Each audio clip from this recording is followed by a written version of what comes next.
नमस्ते मित्रों, आज हम जानेंगे जापान में होती है हिंदू देवी देवताओं की पूजा, भारतवासी कब महत्व समझेंगे। जैसे आजकल आप देख रहे हैं कई हिंदू लोग मंदिर भी नहीं जाते। जैसे एक हफ्ते में एक दो बार तो अवश्य मंदिर जाना चाहिए। हम तो रोज़ जाते ही हैं, इसलिए हम बता रहे हैं। अगर आप मंदिर जाते रहेंगे तो आपको शक्ति का केंद्र माना जाता है मंदिर, उससे शक्तियाँ मिलती रहेगी। भारत में कुछ लोग पाश्चात्य संस्कृति के अंधानुकरण करने के कारण देवी देवताओं को महत्व नहीं समझ रहे हैं और कुछ वोट बैंक के लिए दलितों को उकसा रहे हैं और बोल रहे हैं कि आप हिंदू नहीं हो, इसलिए आपको हिंदू देवी देवताओं की पूजा नहीं करनी चाहिए। लेकिन वास्तव में देखें तो हमारे पुराणों में दलित शब्द है ही नहीं।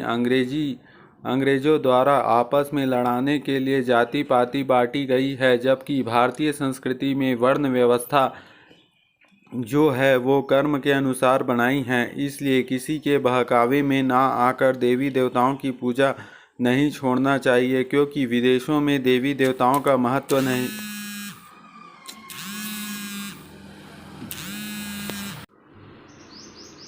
जैसे जापान में हिंदू देवी देवताओं की पूजा की जाती है। जापान में कई हिंदू देवी देवताओं को जैसे ब्रह्मा, गणेश, गरुड़, वायु, वरुण आदि की पूजा आज भी की जाती है। कुछ समय पहले नई दिल्ली में फोटोग्राफर बेनॉय के बहल के फोटोग्राफ्स की एक प्रदर्शनी हुई, जिसमें जापानी देवी देवताओं की झलक मिली। बेनॉय के अनुसार हिंदी के कई शब्द जापानी भाषा में सुनाई देते हैं। ऐसे ही एक शब्द है सेवा, जिसका मतलब जापानी में भी वही है जो हिंदी में होता है।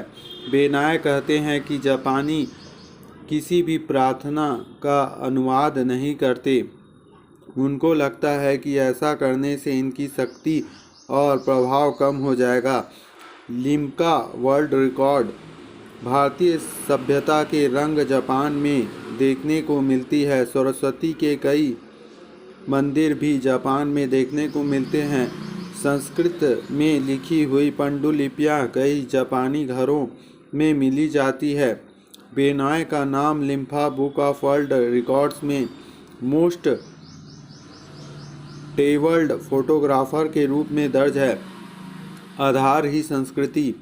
जापान की राजधानी टोक्यो में 5वीं शताब्दी का सिद्धम स्क्रिप्ट को आज भी देखा जा सकता है। इसे गोकोकुंजी कहते हैं। बेनाय का कहना है कि ये लिपि 5वीं शताब्दी से जापान में चल रही है और इसका नाम सिद्धम है। भारत में ऐसे कोई जगह नहीं जहां ये पाई जाती हो। आज भी जापान की भाषा काना में कई संस्कृति के शब्द सुनाई देते हैं। इतना ही नहीं, काना का आधार ही संस्कृत है। बहल के अनुसार जापान की मुख्य दूध कंपनी का नाम सुजाता है।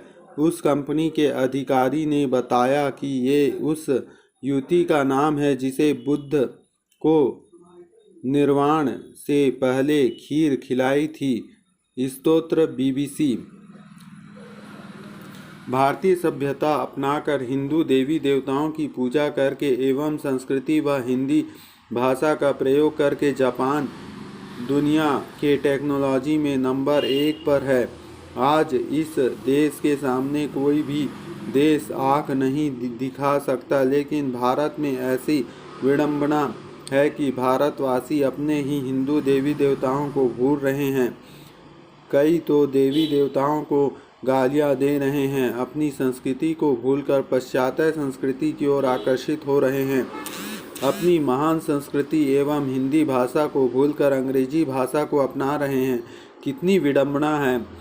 हमारी संस्कृति को भूलने के कारण ही आज हम पीछे रह गए हैं और जापान हमारी संस्कृति को अपनाकर महान बन गए हैं। दुनिया का सबसे प्राचीन हिंदू धर्म अपनी उदारता, व्यापकता और सहिष्णुता की वजह से पूरी दुनिया के लोगों को ध्यान खींच कर रहा है। ऑस्ट्रेलिया और आयरलैंड जैसे देश में तो सबसे तेजी से बढ़ने वाले धर्म बन गया है।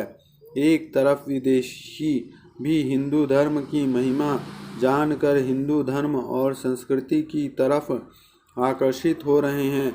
दूसरी ओर हिंदू बाहुल देश भारत में ही ईसाई मिशनरी और कुछ मुस्लिम समुदाय के लोग हिंदू धर्म को मिटाकर अपना धर्म बढ़ाना चाहते हैं।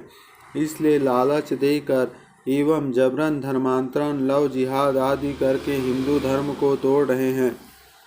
हिंदू धर्म में रहने वाले भी कुछ लोग हिंदू धर्म की महिमा समझते नहीं हैं और बोलते हैं कि सर्वधर्म समान तो हो सकता है, पर सर्वधर्म समान नहीं हो सकता। सम्मान मतलब सर्वधर्म का सम्मान करना चाहिए, लेकिन समान नहीं हो सकता। महान सनातन हिंदू धर्म को किसी धर्म के साथ जोड़ना मूर्खता है। हिंदू संस्कृति की आदर्श आचार संहिता ने समस्त वसुधा को आध्यात्मिक एवं भौतिक उन्नति से पूर्ण किया, जिसे हिंदुत्व के नाम से जाना जाता है। हिंदू धर्म का यह पूरा वर्णन नहीं है, इसलिए इससे भी कई गुना ज़्यादा महिमा है, क्योंकि हिंदू धर्म सनातन धर्म है। इसके बारे में संसार की कोई कलम पूरा वर्णन नहीं कर सकती। आखिरकार में हिंदू धर्म का श्लोक लिख कर विराम देते हैं। सर्वे भवन्तु सुखिनः, सर्वे सन्तु निरामयाः, सर्वे भद्राणि पश्यन्तु, मा कश्चित् दुःखभाग् भवेत्। ओम शांति शांति शांति। जय श्री राम।